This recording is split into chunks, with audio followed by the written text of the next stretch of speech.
9h36 sur Sud Radio jusqu'à 10h. La France au bout du fil. Vous allez dialoguer tout simplement avec nous, auditeurs de Sud Radio, pour savoir ce que vous pensez des différents thèmes de l'actualité du moment. Avec cette question quand même qu'on vous pose sur l'application et les réseaux sociaux, est-ce qu'en France en ce moment, on n'est pas en train quand même de réanimer un certain parfum de lutte des classes? Vous voyez ce que je veux dire? Quand vous voyez le nombre de manifestations, les slogans parfois un peu nauséabonds, quand vous entendez les poncifs des politiques, des syndicalistes, est-ce que vous n'avez pas l'impression de ça, d'un retour à la lutte des classes en France? 0826 300 300, évidemment l'application Sud Radio ainsi que les réseaux sociaux. Bonjour Baptiste.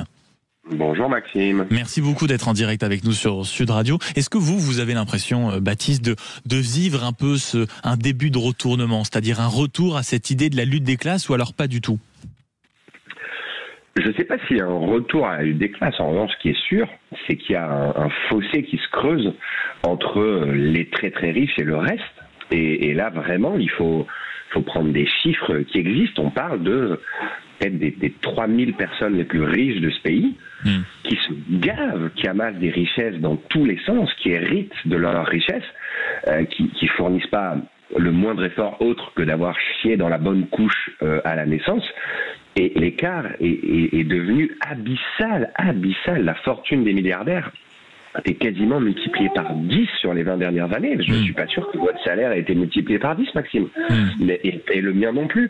Donc je ne sais pas s'il y a un retour, mais je pense qu'il y a de plus en plus de gens qui sont en train de se rendre compte que le problème, c'est pas le voisin, c'est pas le musulman, c'est pas l'agriculteur. Pour vous, le champ de bataille, d'une certaine manière, mon cher Baptiste, c'est au niveau de l'argent. C'est vraiment le fossé qui se creuse entre le citoyen, disons, lambda, et les très très riches. C'est ça que vous êtes en train de nous dire. Le parfum de lutte des classes, il est peut-être pas réanimé, mais la bataille et le sentiment d'injustice, il se développe entre ces deux pôles-là. Vous l'avez dit, il y a un sentiment d'injustice, et après il y a simplement la notion de décence. Moi ça me fait marrer parce que je suis plutôt un électeur de gauche, et quand je discute avec des amis à moi qui sont plutôt électeurs de droite et qui me disent « bah non, faut surtout pas taxer les milliardaires, faut surtout pas taxer les multinationales », et je leur dis « mais en fait, est-ce que vous comprenez que dans cette discussion, on est tous les deux dans la même équipe? C'est-à-dire que les gens que vous défendez, vous ne serez jamais à leur place, vous n'aurez jamais ce niveau de richesse. C'est impossible d'avoir ce niveau de richesse. Moi, je pense qu'il y a une question de décence. En fait, quand une question peut-être d'équité, ou non, si ce n'est d'équité, peut-être d'égalité, de dire au bout d'un moment, peut-être qu'il faut. Mais qu'est-ce que vous répondez, Baptiste? Alors, je vous imagine parfaitement à la table avec vos amis de droite, et peut-être que vos amis de droite, à ce moment-là, vous disent, enfin d'accord, les riches gagnent peut-être beaucoup d'argent, mais il ne faut pas oublier aussi qu'ils payent beaucoup d'impôts. C'est pas tout à fait vrai, Maxime. En fait, c'est ça le problème, c'est qu'en fait, je vous prends deux exemples très simples. Sur l'impôt sur le revenu, nous tous les deux, a priori, on doit payer, ça dépend de nos revenus, mais entre 30 et 40% d'impôt sur le revenu. Eux n'en payent pas. Sur l'héritage, si demain, moi il se trouve que j'ai hérité il n'y a pas longtemps, mes parents sur l'héritage ont payé 45% d'impôts. Et c'est très bien, il n'y a pas de problème. Les milliardaires, c'est-à-dire les gens qui touchent, même pas les milliardaires, les millionnaires, les gens qui payent qui touchent des héritages de 13 millions d'euros ou plus, payent en moyenne 8%. Mais vous savez aussi, par exemple, Baptiste, que sur le fameux impôt sur le revenu, je crois que c'est 10% des Français qui payent 70% d'impôt sur le revenu. Donc en fait, est-ce que aussi vous ne pensez pas, et j'aimerais qu'on termine cet échange par là, Baptiste, qu'on est aussi dans un milieu, dans un pays, peut-être dans une ambiance actuellement qui fait qu'il y a tellement d'informations, peut-être parfois de fausses informations, c'est ce que disait notre invité tout à l'heure à 7h40, qu'on en est, comme vous dites, à alimenter notre sentiment un peu de, non pas de lutte des classes, mais de volonté de justice plus que nécessaire. Là, moi, les chiffres que je vous ai cités ce matin, et je pourrais vous en citer d'autres, c'est pas des fake news, c'est pas des trucs qui sont sortis. Non, bien sûr, mais peut-être qu'à force de les répéter, vous savez, on a l'impression de vivre en boucle. Et donc on se dit, bon, finalement, peut-être que c'est pas si juste que ça. Vous savez, il faut toujours prendre les deux côtés de l'omelette. Moi, j'aimerais bien ne pas être en boucle, Maxime. Simplement, en fait, à un moment donné, il faut qu'il y ait juste un tout petit peu plus d'équité, d'égalité. Il faut que les gens... Je suis désolé, mais moi, en fait, j'ai pas le rêve de devenir milliardaire. Mais admettons que demain, je deviendrai milliardaire. Mais je ne passerai pas ma vie à essayer à tout prix de payer le moins d'impôts possible. Effectivement, vous dites qu'il y a 10% des contribuables qui contribuent à hauteur de 60%. Mais c'est des 10% qui sont gavés, Maxime. Et ils sont gavés par leur talent, ils sont gavés par la force de travail des salariés de leurs entreprises, ils sont gavés des héritages qu'ils ont récupérés sans construire quoi que ce soit, ils sont gavés d'aides publiques, bien souvent, ils sont gavés. Donc qui payent un peu plus que les autres et qui contribuent plus, oui, c'est le principe de notre pays, c'est le principe de sécurité. sécurité c'est sûr. sociale. Avec en plus un système de redistribution qui est colossal. Merci beaucoup. Bien sûr. Chacun contribue à hauteur de ses moyens et consomme à hauteur de ses besoins. C'est le principe, c'est un beau principe. C'est un très beau principe. Et puis on retiendra votre phrase, mon cher Baptiste. Un peu de décence peut-être actuellement. Merci beaucoup d'avoir été avec nous au 0826 300 300. Vous voulez participer à la conversation, je vous en prie. Faites-vous un café, installez-vous. On est en direct jusqu'à 10h, non pas jusqu'à 13h, pas encore. Mais le but est de participer à cet échange et de nous appeler au 0826 300 300. Est-ce qu'il y a un retour de lutte des classes en France actuellement? Si je vous pose la question, c'est aussi parce que c'est le sentiment, la conviction de Pierre Gattaz, entrepreneur, patron d'entreprise, ancien dirigeant du MEDEF, qui, dans le Figaro ce matin, l'affirme. Il y a un retour aujourd'hui à la lutte des classes dans notre pays. Donc je veux savoir aussi si c'est votre sentiment, auditeur de Sud Radio. Bonjour Gilles. Oui, bonjour, vous m'entendez? Oui, parfaitement mon cher Gilles. Vous allez bien? Vous m'entendez bien? Oui, très bien. Très bien, parfait. Merci de nous appeler au 0826 300 300. Comment vous vous positionnez par rapport à ce débat, mon cher Gilles? Est-ce que en France, on est en train d'observer quand même un certain parfum, une certaine volonté d'en découdre entre les différentes classes sociales? Alors, j'ai écouté attentivement le précédent auditeur. Je suis assez d'accord avec lui sur le fond. Je rajouterais juste que oui, il y a sans doute, on n'a sans doute jamais été aussi près d'une vraie lutte des classes, ou du moins d'une vraie revanche des classes populaires vis-à-vis. C'est votre sentiment, ça, Gilles? On n'a jamais été aussi près de ça, d'une lutte des classes, vraiment? Oui, complètement, puisque je partage le constat qu'a fait l'auditeur précédent. Ça devient de plus en plus insupportable de continuer à avoir une minorité de la population, les ultra-riches, se gaver pendant que tous les autres triment. Moi, ce qui me tracasse un peu plus et ce qui me fait douter de la concrétisation de cette lutte des classes dans la rue, c'est que vous avez les partis politiques et les syndicats qui font tout pour que ça n'arrive pas. Oui. Je prends deux exemples concrets. Avant-hier, jeudi, il y avait 1 million de personnes dans la rue, mais il n'y avait pas la population qui a voté massivement pour l'extrême droite il y a 2 ans. Si elle avait été là, c'est pas 1 million de personnes qui auraient dans la rue, mais c'est peut-être 2 ou 3 millions. Donc vous nous dites en réalité, Gilles, que... Allez-y, finissez. Je termine. Dimanche, il y a l'extrême gauche qui appelle à manifester à nouveau, à se rejoindre sur les places de la République, un peu partout. Les syndicats prennent grand soin de ne surtout pas s'associer à ça, et ils considèrent qu'il est urgent d'attendre. Alors si vous voulez, les Français en ont ras-le-bol, mais je pense que les corps constitués font en sorte qu'il n'y ait pas la réunification de ces Français. En fait, ils ont tellement d'intérêts en commun, peut-être justement, à ne pas vouloir cette réunification, qu'on voit bien que les deux pôles s'agitent. C'est ce que vous nous dites d'une certaine manière, Gilles, c'est ça, hein? D'une certaine manière, c'est ça. Je pense qu'ils préservent leur poste. Ils préservent leurs intérêts. Tirer leur coup à eux. Et c'est très compliqué dans ce cas-là pour le peuple de s'auto-organiser pour se dire à un moment T, on y va tous. Et de s'exprimer d'une manière singulière. Oui, parce que là, je pense qu'en fait, concrètement, les revendications qu'il y avait jeudi dans la rue, tout le monde les partage. Et ça va de l'extrême gauche à l'extrême droite. Ça, c'est sûr. Y compris en passant par les gens qui sont socialistes et peut-être même centristes. En gros, qui n'avaient aucun intérêt à être dans la rue jeudi dernier, les ultra-riches et les gens qui profitent du système, mais tous les autres. Et pourtant, c'était pas le cas. Et on retient surtout de ce que vous nous dites, Gilles, au 0826 300 300, ce sentiment que peut-être aussi ce parfum de lutte des classes qui fait son grand retour en France, quand on vous écoute, c'est en réalité avec un certain jeu des syndicats et des politiques qui soufflent un peu sur les braises, parce que comme vous le dites, par moment, c'est votre intérêt. Est-ce que c'est à ça qu'on assiste vraiment en France, à une lutte des classes, le retour en France? 0826 300 300, on continue à en parler. La France au bout du fil, c'est vous, auditeurs. Sud est votre radio. À tout de suite, il est 9h45.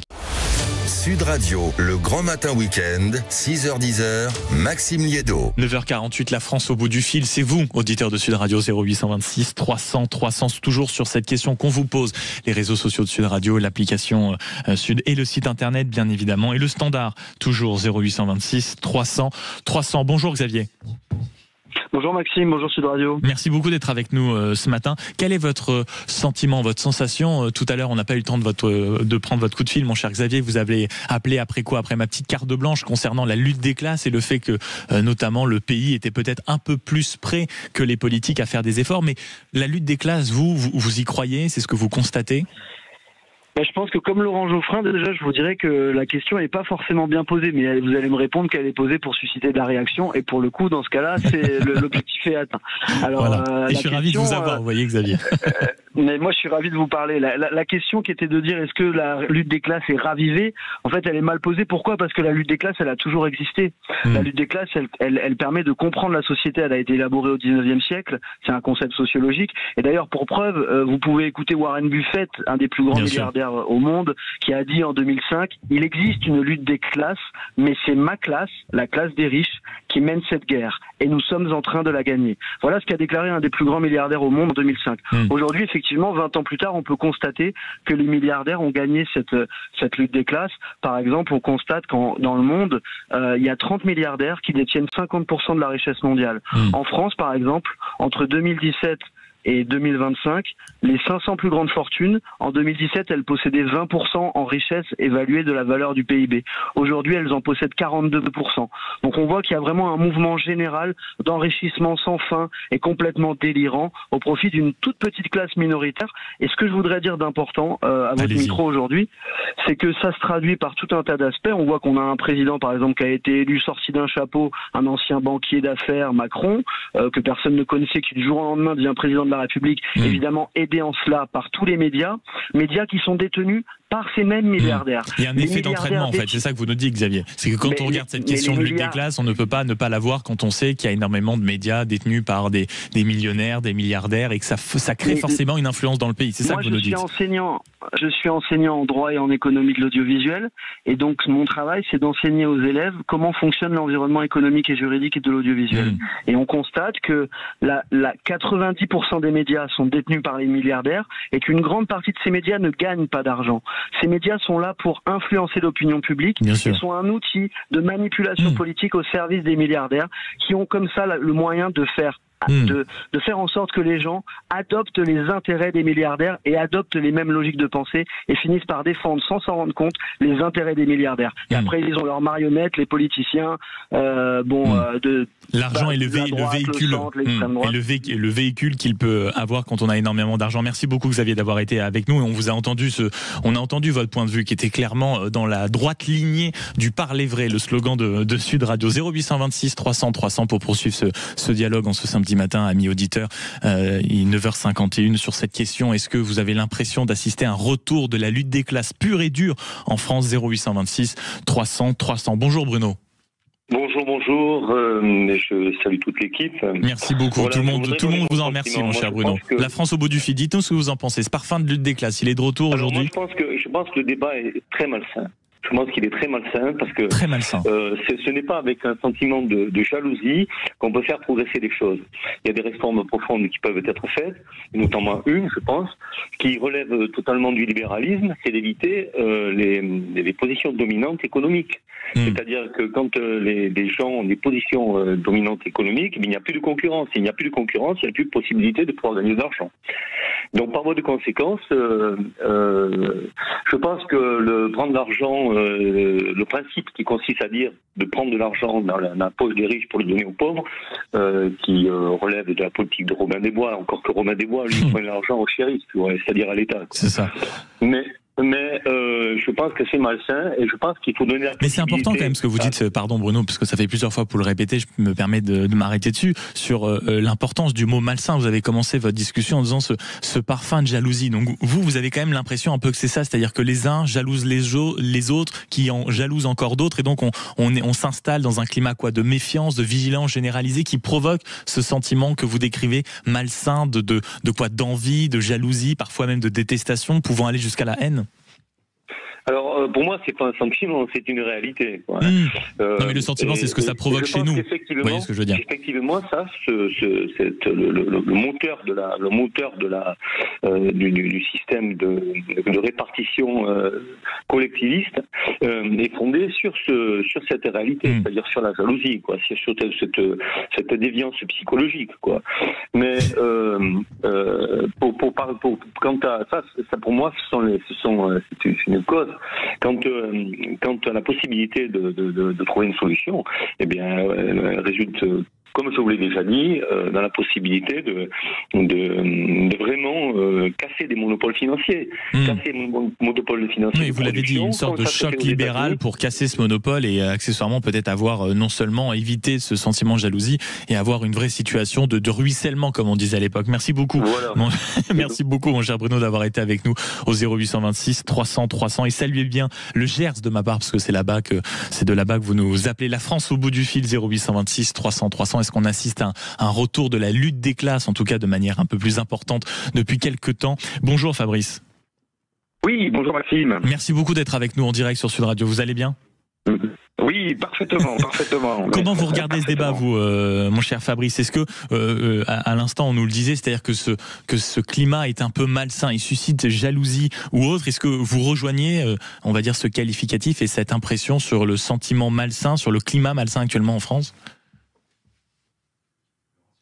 Vous m'entendez, mon chef? Derrière les postes transitoires. Moi, en fait, c'est quelque chose qui a été provoqué depuis plusieurs années par rapport à une évolution des mœurs. Je m'explique. On parle depuis 2-3 décennies.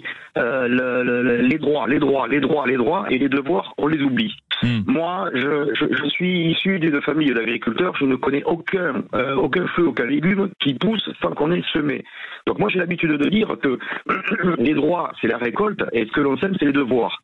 Et on oublie de semer et on veut récolter. Alors, les gens, je veux dire, il y a eu un tel lavage un petit peu de cerveau par rapport à ça que les gens sont même pas forcément responsables. Mais il y a tout un tas de personnes et de catégories de personnes qui ont des droits sans avoir rien semé. On leur octroie, ils disent, voilà, vous avez le droit à ça, vous avez le droit à ça. Mon cher Fabrice, j'essaye de comprendre le fil et la substantifique moelle de votre propos, mais on vous entend excessivement mal. Je suis absolument navré. Il y avait des coupures permanentes, mais on a entendu un peu le fond de votre pensée. Merci à tous de nous avoir appelé La France au bout du fil chaque samedi de 9h30 à 10h pour vous inviter à dialoguer ici même dans ce studio avec votre café sur l'actualité du moment. C'est uniquement sur Sud Radio que ça se